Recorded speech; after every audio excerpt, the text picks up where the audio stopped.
It's Wednesday, October the 30th, and this is Babbage, a weekly conversation about science and technology. I'm Tom Standage, the digital editor. And I'm Jan Piotrowski, the online science and technology editor.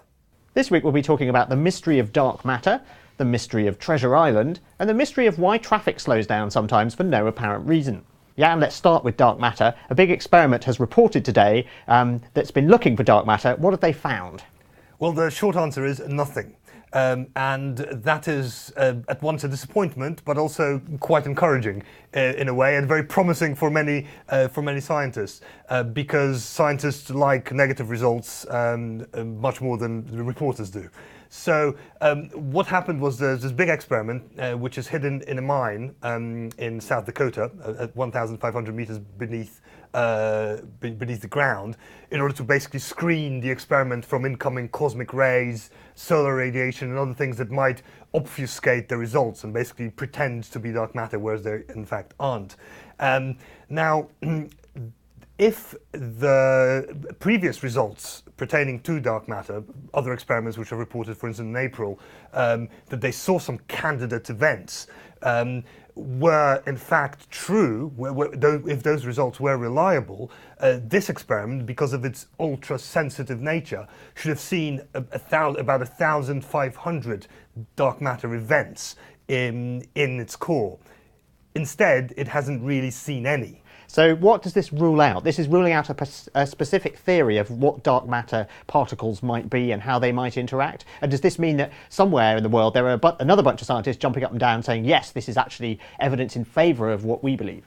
Well, there are plenty of theories of what dark matter is actually made of. We know that dark matter exists, and we have known for 70 years, because otherwise it would be very difficult to explain the way that galaxies move around. And it's invisible, presumably because it does not interact through the electromagnetic force, which is the way that we see things and the way that most detectors work. It only interacts through the weak nuclear force. In order to interact through the weak nuclear force, two particles must approach very close to each other.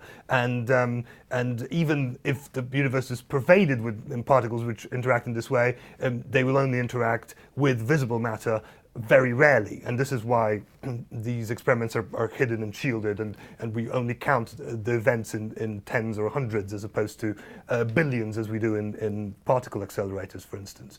So we know that the stuff must be out there, but we have no idea what it is, what its particle nature is. And one of the principal theories is that it's something called a WIMP, which is a weakly interactive massive particle. Weakly interactive because it interacts with a weak nuclear force, massive because it's very heavy, and one of the candidates for WIMPs is a neutralino.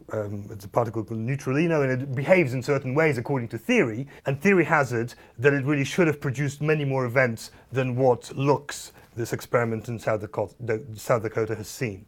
So is this the end for WIMPs then? Speaking as a WIMP myself, I'm very interested in their fate. It's not the death knell for WIMPs just yet. There are other experiments which have had some promising results. The lines of evidence are not exactly the same. They do intersect in certain ways.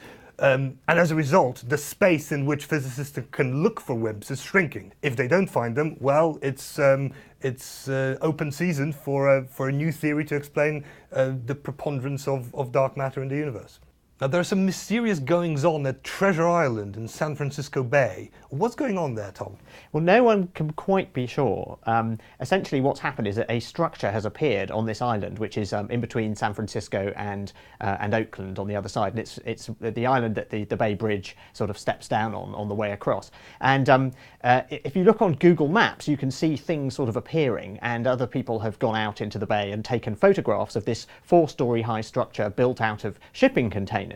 And through various digging, a few local blogs and newspapers have figured out that Google is involved in this, and this has led to 2 rival theories as to what Google might be up to. So what would Google be doing with 4 stories worth of containers? The first theory is that this is actually something that Google has got a patent on, which is a floating data center.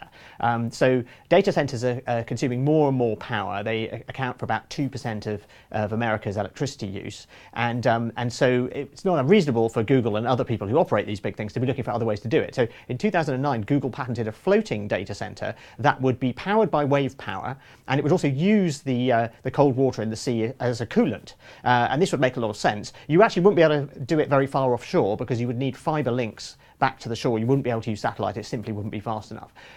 So in theory, it could be that. And there is one school of thought that says, yes, this is what it is, surely. But there's another school of thought that says, no, it's not a data center. It seems to have sort of stairs going up the outside and very narrow windows. And these people think that this is, in fact, a floating store for Google Glass, the wearable computer that Google is going to put on sale next year. And so this theory holds that Google is building a store to sell this, and it'll be able to sort of move it around. And this means that they can have the store ready to go and sort of unveil it much more easily than they would if they, say, rented space in downtown San Francisco and then started building something.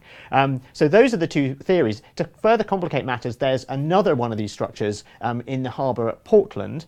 But if anyone listening or watching this would like to go and do some digging, the irony is you can actually go and use Google and Google Maps to find the evidence and make your own conclusion.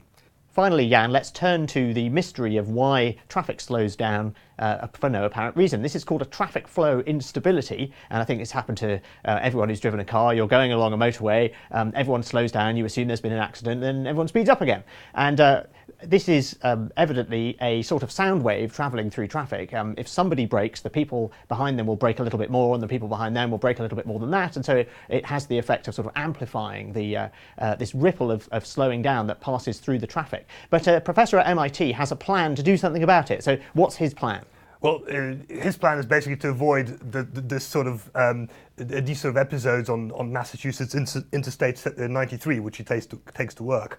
And the idea is to use adaptive cruise control, and this is something that many cars are equipped with these days, and that basically uses either laser rangefinder or radar waves, which are beamed out to the car in front, so that if the car in front brakes, the car that you're driving brakes automatically. Now, his idea is to do something rather counterintuitive and to have adaptive cruise control look back as well as forward. So that basically you try and keep your distance to the car behind you the same as the car in front of you. So that if that gives you a little bit less time to brake if the car in front of you brakes, but it gives the car behind you more time to brake when you brake, and therefore dissipates the flows much more quickly than would otherwise be the case. Now that sounds very clever, but presumably this only works if you've installed this technology in quite a large proportion of the cars on the road. Yes, that's right. I mean, his algorithm really only works if the majority of the cars on the road uses it. But the MIT professor, in his day job, has actually been trying to work out a way to use a single camera to detect the speed and the distance to the car, well, to any car driving either in front or behind you. It turns out that it's hard to detect the speed of the car relative to your speed, or the distance between you and the other car, but it is actually possible to detect the ratio of the two. In other words, the time to impact, time to collision, which is the thing you really want to know. So if this technology could be implemented, that would be one solution to the problem. But another solution, it strikes me, would just be driver education. So when I'm in one of these episodes, because I'm aware of the sort of underlying physics of it, I always try to brake less than the person in front of me, and therefore do my bit to try and damp what's going on, and just maybe take my foot off the gas and see if I can get away with not braking at all. So perhaps just talking about this and writing about this can help to reduce these strange episodes as well. You may call yourself a wimp, Tom, but you clearly have nerves of steel. Evidently. Well, that's all for this week. If you have any comments or feedback, please visit our Babbage blog at economist.com/blogs/Babbage. In London, this is The Economist.